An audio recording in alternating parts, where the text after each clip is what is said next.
Ora bom, vamos lá ver. Primeiro vou tentar rapidamente dizer porque é que foram anos muito diferentes. O ano de 2016 foi um ano de sarar feridas, naquela clivagem radical que havia na sociedade portuguesa, resolver o problema do sistema bancário, que apareceu mais complicado do que eu esperava, e depois o problema do relacionamento com a Europa em termos político-orçamental.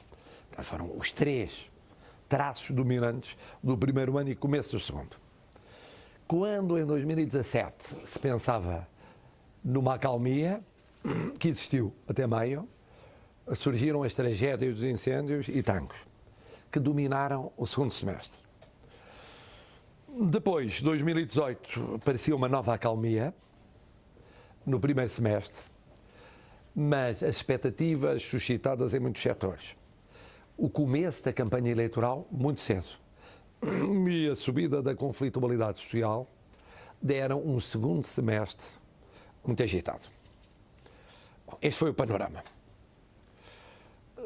Dentro deste panorama, o que é que se passou, penso eu, em termos de governação? Eu diria que a governação foi dominada no primeiro ano pela preocupação orçamento e banca. Isso obrigou muitos contactos internacionais, nomeadamente europeus.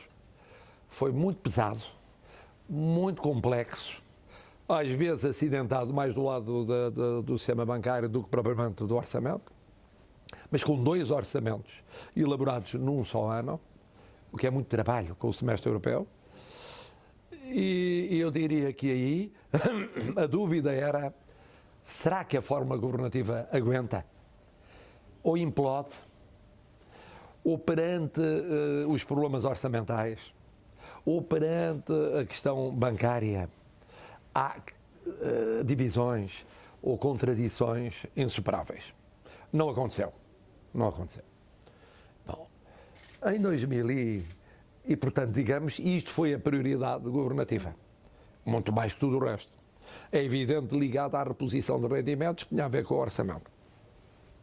No segundo ano, eu diria que a expectativa era: será que se cresce? Quer dizer, depois de assegurar que o rigor orçamental não é questionado, será que se cresce ou não se cresce? Será que o desemprego desce ou não desce? Será que o emprego, novo emprego, surge ou não surge? E surgiu. E foi surgindo. Um processo lento, mas que depois foi acelerando. Num ano marcado, entretanto, por eleições autárquicas, já se sabia, mas marcado sobretudo pelas tragédias. E as tragédias trouxeram o regresso de questões políticas muito pesadas, mas também financeiras pesadas ao governo, porque eram precisos novos recursos para o repensar da política florestal, para a aposta na prevenção e na resposta àquele tipo de tragédias. Tudo isso num momento já muito avançado de elaboração do orçamento para 2018.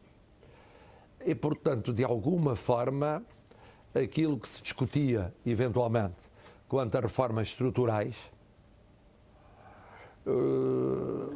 os grandes debates sobre a saúde, ou sobre a educação, ou sobre a justiça, ou sobre a reforma do Estado, ou sobre a segurança social, ficaram um bocadinho entre parênteses, porque o país foi novamente colocado perante aquela situação que começa em junho e vai até ao fim do ano. Mas, portanto, compreende que não tenha havido... Não compreendo, quer dizer, sucedeu. Havia algumas que era difícil que houvesse. Por exemplo, reformas estruturais na segurança social era muito difícil pela própria lógica da fórmula governativa. Mas em termos globais está Portanto, no domínio da saúde obrigava o governo a uma escolha que está agora a ser debatida. No domínio da educação foi havendo vários pontos específicos de debate, mas sobretudo debate em torno de estatutos de pessoal, nomeadamente dos professores. Mais do que propriamente grandes debates que os houve e algumas mudanças, mas sobretudo pontuais no domínio do sistema de ensino. Bom, chega-se a 2018.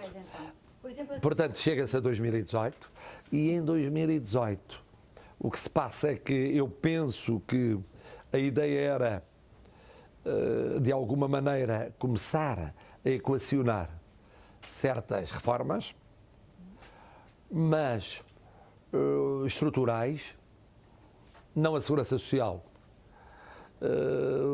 mas porventura a justiça e a saúde. Mas 2018 foi muito marcado novamente, entanto o crescimento económico foi existindo, a criação de emprego foi existindo, a política orçamental conheceu a sua evolução natural, houve uma estabilização do sistema bancário e uma consolidação. Simplesmente, nos domínios sociais, naquilo que se pode chamar administração pública e justiça, aí houve como que um adiamento que em parte eu penso que não era um problema para o Governo, porque não via a questão tanto em termos de reformas estruturais, quanto de reformas progressivas e mudanças progressivas, de uma forma mais, menos sistémica e mais incremental, passo a passo. E chegou-se ao final de 2018 e chegou-se a 2019 e é por isso que no final da legislatura estão pendentes os debates sobre a transparência do sistema político, que durou uma legislatura. Em matéria de justiça, várias matérias, por exemplo, os estatutos das magistraturas. Em matéria de saúde, a lei de bases da saúde. E em matéria, obviamente, de segurança social, houve alguns passos foram dados, mas foi entendido que, ou porque não havia necessidade, ou porque não havia base política para um debate de regime que envolvesse, nomeadamente o centro-direita, a questão também não foi equacionada.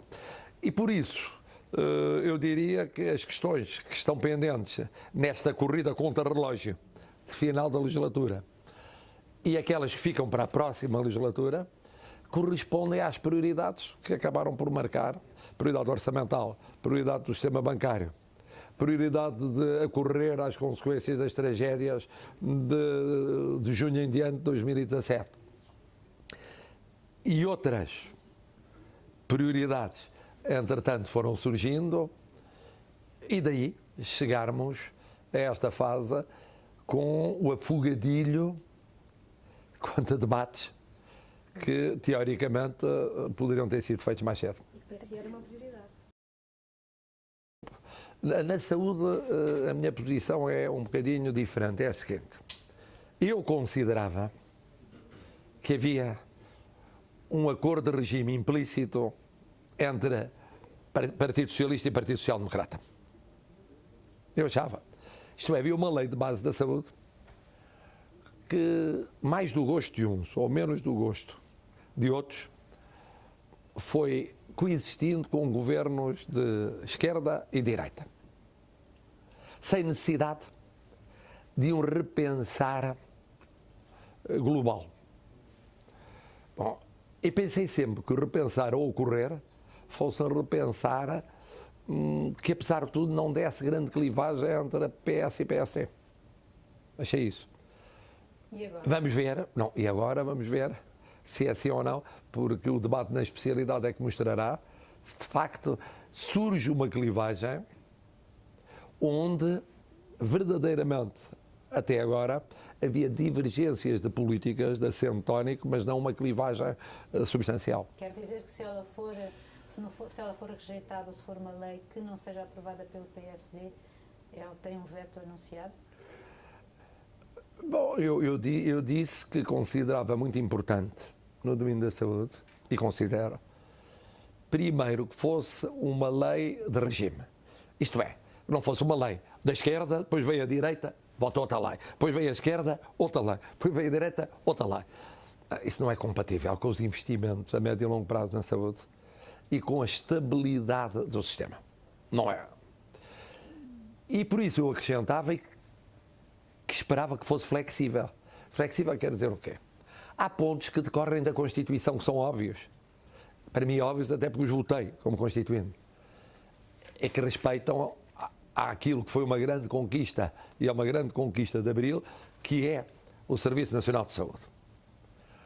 Mas depois há duas maneiras de ver o problema. Uma é, sendo uma grande conquista, haver depois flexibilidade na forma como é gerido e como se ajusta às circunstâncias.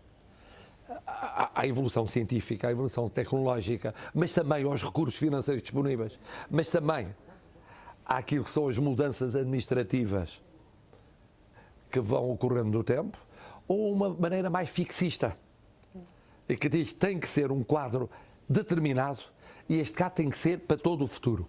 Assim, eu acho que uma solução fixista não é uma solução realista. Porque dizer que em Portugal não haverá mais crises, nós vamos lutar contra as crises sempre, mas não podemos garantir que não haja. Dizer que em Portugal haverá sempre dinheiro ilimitado, mesmo para uma prioridade tão importante como é a saúde, não parece realista.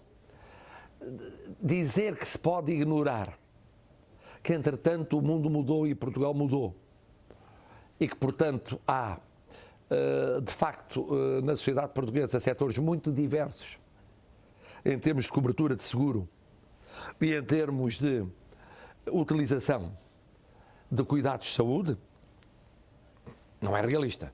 Ignorar que somos uma sociedade envelhecida e que, portanto, tem cuidados continuados, a inevitabilidade do aumento dos cuidados paliativos, patologias ou doenças próprias desse envelhecimento, que são incompatíveis com a utilização, por exemplo, de estruturas hospitalares para fins que não são de acorrer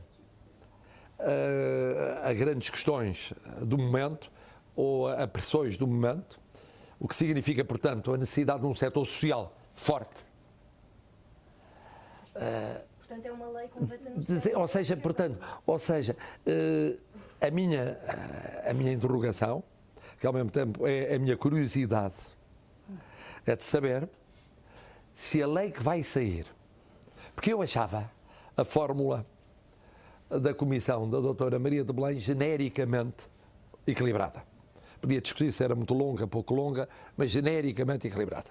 Portanto, a dúvida é saber se a solução que vai sair do Parlamento, mas isso eu respeito os trabalhos parlamentares, não vou pronunciar sobre eles, se é uma realidade que busca um equilíbrio na base de uma fórmula flexível, que seja passível de durar para além de um governo e, portanto, possa mesmo durar no futuro, ou se não, se é uma fórmula que representa o triunfo de uma conjuntura, seja ela 4 anos, seja 8 anos, e que depois é questionada na próxima conjuntura. E eu isso não acharia muito feliz andarmos a ter leis no domínio da saúde que mudassem ao sabor das maiorias de cada período político. Falar em 4...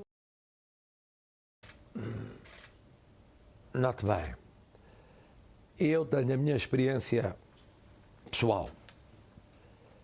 E a experiência pessoal foi a de que o governo do engenheiro Guterres durou, correspondendo à minha liderança da oposição, 3 orçamentos, 3 anos, e ficou próximo do 4º e depois completou o 4º, sem necessidade de qualquer acordo escrito. Portanto, a mim faz alguma impressão haver necessidade de acordo escrito para se garantir a duração da legislatura. Mas acrescento outro argumento. A legislatura vai chegar ao fim. E essa foi uma das minhas apostas. Considerava essencial para a recuperação financeira e económica portuguesa não haver uma crise política durante o percurso. Eu penso que chego ao fim, não tanto por causa do acordo escrito, mas por razões que não têm a ver com o acordo escrito. Aí tenho uma interpretação diferente do Sr. Primeiro-Ministro. O Sr. Primeiro-Ministro acha que só chegou ao fim por causa dos acordos escritos. Ora bom, imensos potenciais fatores de crise nesta forma governativa não tiveram nada a ver com o acordo escrito. Foram fatores imprevisíveis à data do acordo escrito. Ninguém podia prever a matéria do sistema bancário. Ninguém podia prever as tragédias de 2017. Ninguém podia prever certas evoluções que houve na economia mundial e europeia. Ninguém podia prever fenómenos sociais completamente novos. Não estavam no acordo escrito. Não constavam daquilo que foi pensado. E podiam ter posto em causa orçamentos ou decisões políticas e legislativas e não puseram. Portanto, o que quer dizer que houve, mais do que um acordo escrito, uma vontade dos subscritores desse acordo de fazerem durar a legislatura até ao fim, porque todos achavam que tinham a ganhar com isso. E todos achavam que tinham a perder com isso, houvesse ou não acordo. Portanto, o problema é outro. No futuro, isto funciona tanto para a esquerda como para a direita hoje, também pode à direita pensar-se uma solução dessa natureza, é saber se há ou não há uma vontade de fazer durar uma legislatura. E essa vontade política testada em situações limite inesperadas é uma vontade exigente. É uma vontade que é preciso ser reafirmada ano após ano, às vezes mês após mês, às vezes semana após semana. Foi o que aconteceu. Não penso que o acordo escrito tenha sido decisivo. Já agora, se esta solução evoluir para um casamento à esquerda, tem alguma reserva a que haja ministros do Bloco de Esquerda ou do PCP no governo esfiado do PS? Como sabe, eu não me vou pronunciar sobre composições do governo, ainda o povo português não se pronunciou. E, portanto, vamos esperar pela manifestação da vontade do povo português, depois vamos esperar pelo o resultado traduzido numa viabilidade parlamentar. Tem que ser um governo que seja parlamentarmente viável, e é isso que se deve procurar. E depois, sendo parlamentarmente viável, pois naturalmente há uma liderança do governo. E a liderança do governo, em larga medida, define de forma muito determinante aquilo que é a composição do governo. Estar, por antecipação, a formular juízos dessa natureza é condicionar o ato eleitoral. Eu tive a experiência de ser líder da oposição e sei como é muito difícil ser-se líder da oposição e como é muito difícil ser-se oposição. É tão importante quanto ser-se governo e às vezes mais importante, porque é mais difícil. E então, sobretudo, é muito difícil em situações de alguma dúvida ou incógnita quanto à evolução económica internacional. Porque se exige que a oposição seja ao mesmo tempo séria, rigorosa, não acenando com cenários impossíveis, mas que se demarque daquilo que são as soluções de quem é governo. Ora, a imprevisibilidade económica e política existente torna muito difícil o ser-se oposição. É mais difícil ser-se hoje oposição do que era quando eu fui líder da oposição. Era mais previsível o mundo, mais previsível a Europa, mais previsível política e economicamente. E essa imprevisibilidade torna muito difícil. E porquê é que é importante que haja alternativas fortes? Primeiro, porque uma oposição fraca dá um governo fraco. O nível de exigência do governo baixa. Se o escrutínio baixar, o governo tende a facilitar. Isto pode ser um processo cumulativo. Mas há pior. É que havendo fenómenos económicos e políticos, nomeadamente na Europa, inorgânicos, isto é, à margem dos partidos, dos sindicatos e das estruturas patronais estabelecidas, correspondem a novos fenómenos, a novas reivindicações, a novos movimentos, a realidades não enquadradas. Se não há uma alternativa forte, o que é que surge? Uma oposição inorgânica. E essa oposição inorgânica foge aos quadros da oposição orgânica. ela não consegue perceber quando aparece e como aparece, e tem muita dificuldade em lidar com ela. Não é só o governo que tem dificuldade em lidar com ela, a oposição também. São movimentos sociais, são realidades, reivindicações sociais à margem das grandes centrais sindicais, são movimentos de opinião através dos antigos e novos meios de comunicação social. Isto hoje surge, existe e tem peso no sentido de que intervém no fenómeno político em geral. Bom, isso já está a acontecer aqui em Portugal? Já está a acontecer, isso é evidente. Pois eu disse-o no meu discurso de 25 de Abril do ano passado. E quando disse, ainda não tínhamos assistido na Europa àquilo que foi uma série de crises em sistemas políticos europeus e mudanças. E fenómenos sociais que ocorreram. Até para muitos eram imprevisíveis. E assistimos a eles no segundo semestre de 2018. Pois em Portugal, quando dizem as estatísticas que porventura a maioria das greves são convocadas não pelos sindicatos clássicos, mas por outros sindicatos, que alguns fenómenos de reivindicação são marginais em relação às estruturas existentes. Quando encontramos movimentos de opinião mediaticamente muito fortes, que não têm a ver com os debates partidários. Quando isso acontece e os partidos vão correr atrás do prejuízo, e os sindicatos tradicionais vão correr atrás do prejuízo, e o patronato vai correr atrás do prejuízo, quer dizer, a tentar apanhar comboios em movimento. Em pequenino, mas existe.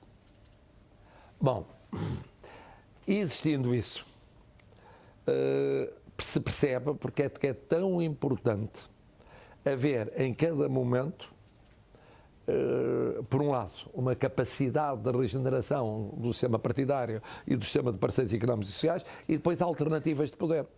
Isto parece uma evidência. Agora pergunta-me, mas há, neste momento, oposição forte? Esse é o grande desafio que se vai colar, assim como o desafio de que falámos há pouco, que se coloca na área do poder, que é saber como é que vai enfrentar as eleições e depois os resultados que vierem. Nas relações entre si, também há um desafio que se coloca na área da oposição ou oposições, que é quererem ser oposições ou quererem formar uma oposição que seja a alternativa de poder. Porque os portugueses, naturalmente, que ao fazerem a sua escolha, vão fazer a escolha olhando para essa realidade. E esse é o desafio que se está a colocar, mas quer na área do poder, quer na área da oposição. É como é que estrategicamente vão encarar estas eleições, nas eleições e no período pós-eleitoral. A propósito de alternativas de poder, foi criticado por receber Luís Montenegro e foi vindo recentemente. Teria igualmente recebido António José Seguro e António Costa quando este desafiou a liderança do PS? Eu tenho recebido, a minha orientação é a seguinte: eu sou defensor da proximidade. E a proximidade tem três dimensões. A proximidade física, estar o mais próximo possível das pessoas. Pena tenho eu não ter tempo e disponibilidade para estar tão próximo quanto desejaria e porventura muitos desejariam. A proximidade comunicacional, estar próximo dos meios de comunicação social que transmitem ou que projetam, em termos de audiência, anseios para além daqueles que são visíveis pelas estruturas clássicas do sistema político, e a proximidade institucional, que é acompanhar o que se passa nas instituições existentes, mais antigas ou mais recentes, nas que já existem há mais tempo, nas que foram criadas, vão ser criadas, saber o que se passa. Bom, e portanto eu tenho recebido, com maior ou menor conhecimento público, dependendo dos próprios, a maioria não quer, mas há quem queira, e não tenho problema nenhum nisso, que tenha publicidade, até prefiro, porque se não tiver publicidade sairá uma versão, que é uma versão, sabe-se lá, por a fonte de quem esteve comigo sobre o que se passou. Prefiro que seja a dizer à saída o que se passou, acho mais claro e mais transparente, e ser comigo, não ser com o assessor 1, 2, 3, 4, 5. É a minha orientação, que ficou clara desde a campanha eleitoral. Portanto, tenho recebido, em relação, isto aplica-se a qualquer realidade partidária, mas também económica e social. Recebo os que estão no poder e os que estão na oposição e os que têm sensibilidades diferentes em todas estas organizações. Naturalmente se falou mais na questão do Partido Social Democrata, porque o Partido Social Democrata, não esqueçamos, é o maior partido português. Saber o que se passa no maior partido português não é propriamente irrelevante. Quer dizer, se a mim me interessa saber o que se passa, mesmo em partidos que não têm representação parlamentar, por maioria de razão, o que se passa num partido que é o maior partido português. Mas já recebeu também pessoas de outros partidos neste Claro, estou aberto a receber e tenho recebido. Em relação, por exemplo, a uma questão que tem a ver com os professores, quando falou há bocado sobre das greves, etc., e dos sindicatos tradicionais correrem atrás do prejuízo, acha que em relação à contagem de serviços dos professores, acha que há uma questão constitucional de igualdade dentro da função pública e também dentro da própria classe dos professores, porque há estatutos diferentes ou diferenciados nas Açores e na Madeira e no continente? Acha que isto é uma matéria para o Tribunal Constitucional? Eu acho é que não me vou pronunciar sobre a matéria, uma vez que terei de, eventualmente, se algum diploma chegar às minhas mãos, ou regressar às minhas mãos, porque chegar já chegou, mas regressar às minhas mãos, aí terei de apreciar essas questões, dependendo do conteúdo do diploma. Isso não aconteceu da última vez, porque houve uma questão prévia, se quiserem, formal, mas uma questão, embora não seja só formal, uma questão prévia que se colocou, que era cumprir a lei do orçamento, com negociações no ano de 2019. E agora espero, tenho de esperar, a iniciativa a partir, ou é do Governo, ou será muito difícil que seja de partidos políticos por causa da lei Travão, se for para aplicar no ano de 2019. Em relação a outra questão na ordem do dia, a Caixa Geral de Depósitos, no seu entender, os portugueses devem ou não, têm ou não o direito de saber quem são os devedores, quem são os responsáveis pelo buraco financeiro no Banco Público e eventualmente... Ora bom, primeiro ponto. É óbvio, penso que há unanimidade em Portugal quanto à ideia de que onde há fundos públicos tem de haver rigor, transparência e responsabilidade. É evidente, isso aplica-se a bancos públicos, aplica-se a bancos privados em que haja fundos públicos envolvidos. E enquanto houver fundos públicos envolvidos. Parece evidente. Não é que a nação, a bancos privados em que não haja fundos públicos, não deve haver também estas características todas, mas a exigência em termos de interesse público ganha relevância, obviamente, no caso de haver fundos públicos envolvidos. Bom, isso, portanto, significa que esse tipo de controle é um controle muito importante e que deve ser feito. Depois a discussão sobre o tipo de controle, eu não vou entrar em pormenor porque está uma lei acabada de votar na Assembleia da República, mas não chegou a Belém, sobre esta matéria. Casos em que há ou houve ou haverá a recapitalização ou empréstimo ou resolução ou outras formas de intervenção pública e, portanto, um interesse público relevante que justifique um adicional controle público. Bom, e, portanto, eu não quero agora pronunciar-me antes de chegar a lei às minhas mãos.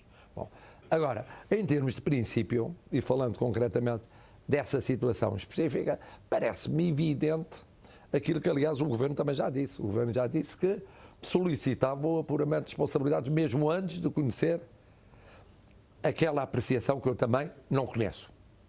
Portanto, não conheço o Governo como não conheço o Presidente da República. Aquilo que sei é aquilo que foi publicado e sei o que foi dito, que há várias versões e que podem ser mais ou menos dissemelhantes, mas sei porque li.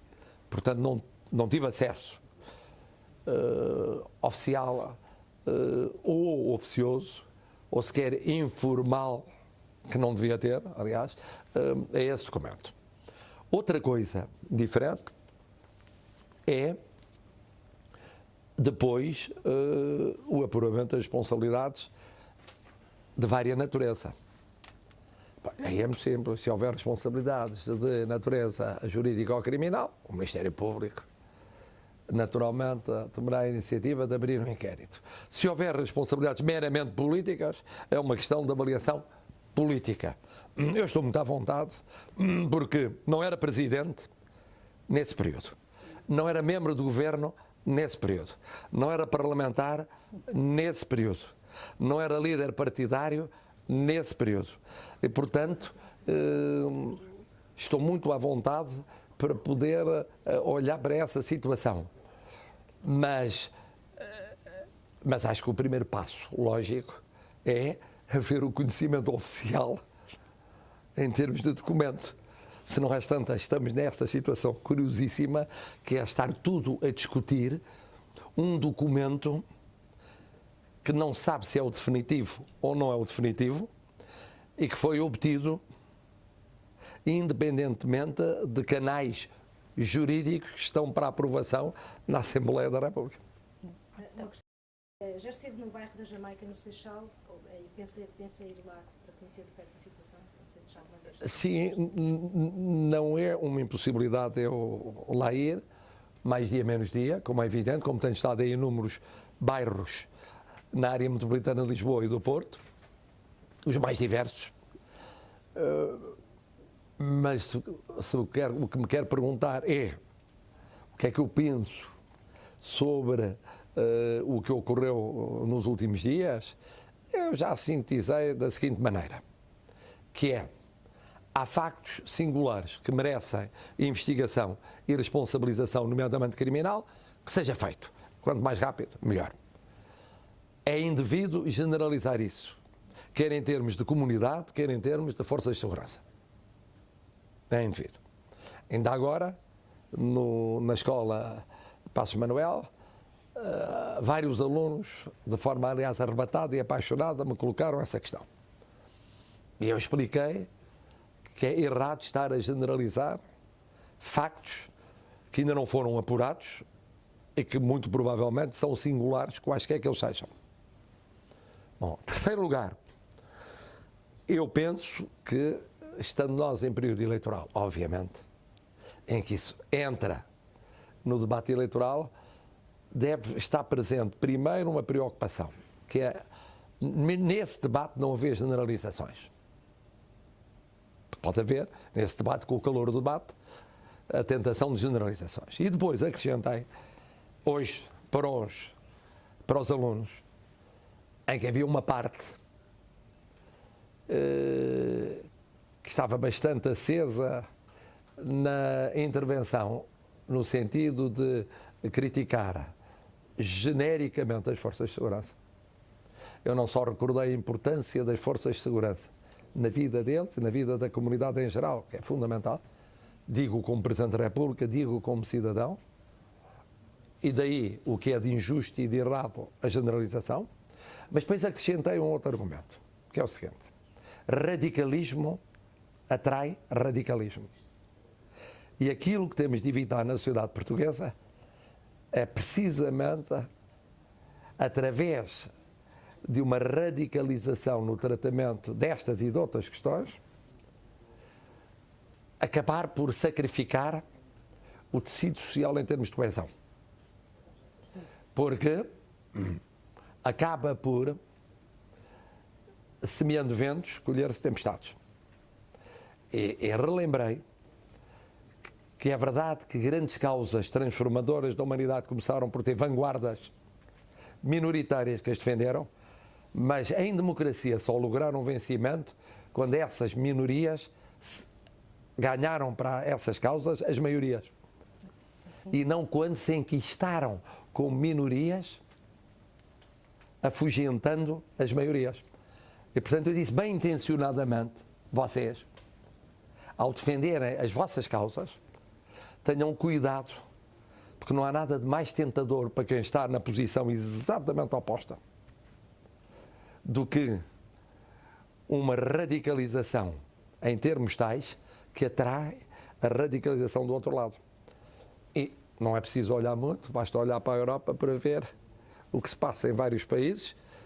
E é óbvio que nós temos de evitar que venha a passar-se em Portugal. Já muito avançado a elaboração do orçamento para 2018.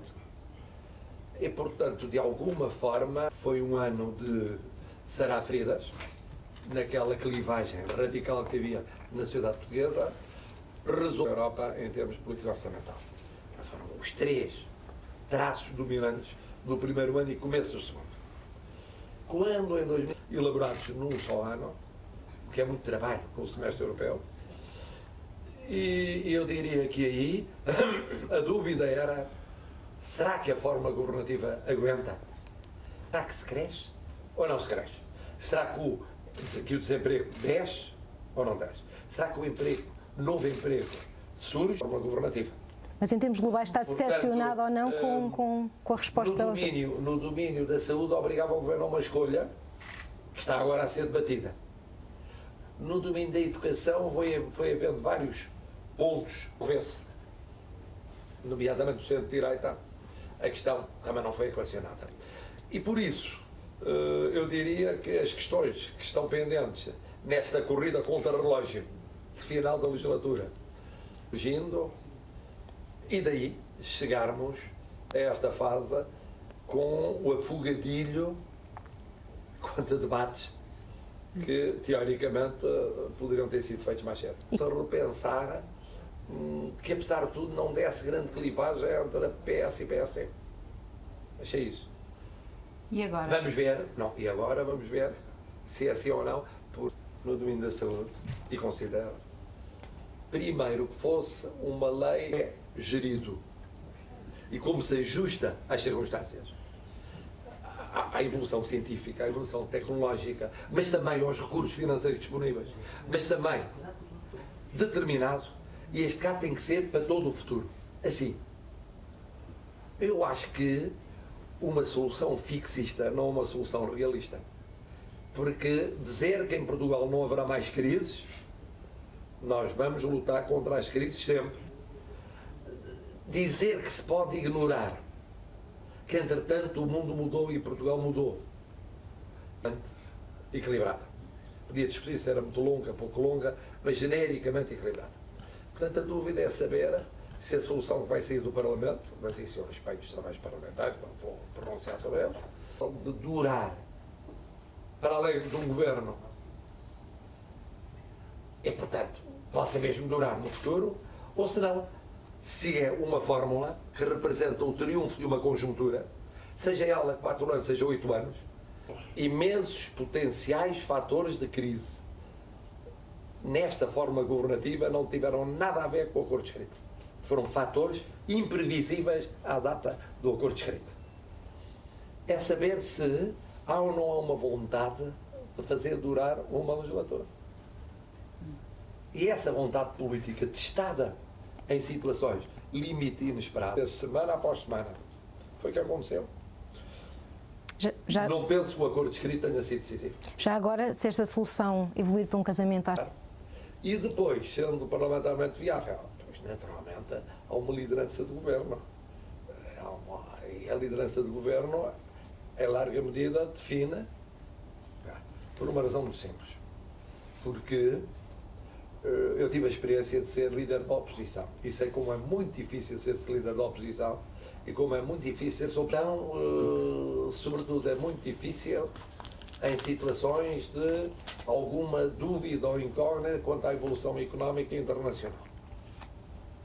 São inorgânica. E essa oposição inorgânica foge aos quadros da oposição orgânica.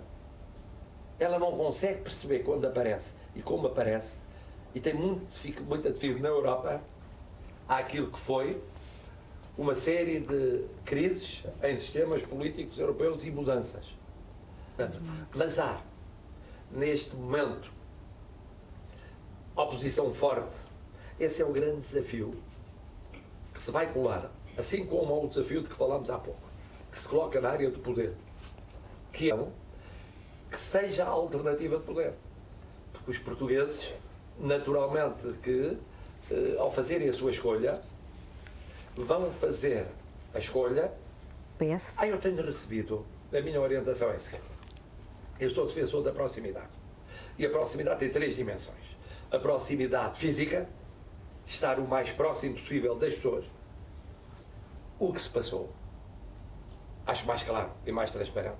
E ser comigo, não ser com o assessor 1, 2, 3, 4, 5, é a minha orientação. Portanto, Falou mais na questão do Partido Social Democrata, porque o Partido Social Democrata, não esqueçamos, é o maior partido português. Saber o que se passa no maior partido português não é propriamente irrelevante. Quer dizer, eu agora espero, tenho de esperar a iniciativa a partir, ou é do Governo, ou será muito difícil que seja, que esse tipo de controle é um controle muito importante e que deve ser feito. Ou resolução, ou outras formas de intervenção pública e, portanto, um interesse público relevante que justifique um adicional controle público. Bom, e, portanto, eu não quero agora pronunciar-me antes de chegar às minhas mãos. Agora, em termos de princípio, e falando concretamente, sempre, se houver responsabilidades de natureza jurídica ou criminal, o Ministério Público, naturalmente, tomará a iniciativa de abrir um inquérito. Se houver responsabilidades meramente políticas, é uma questão de avaliação política, e que muito provavelmente são singulares, quaisquer que eles sejam. Bom, em terceiro lugar, eu penso que, estando nós em do que uma radicalização em termos tais que atrai a radicalização do outro lado. E não é preciso olhar muito, basta olhar para a Europa para ver o que se passa em vários países. E é óbvio que nós temos de evitar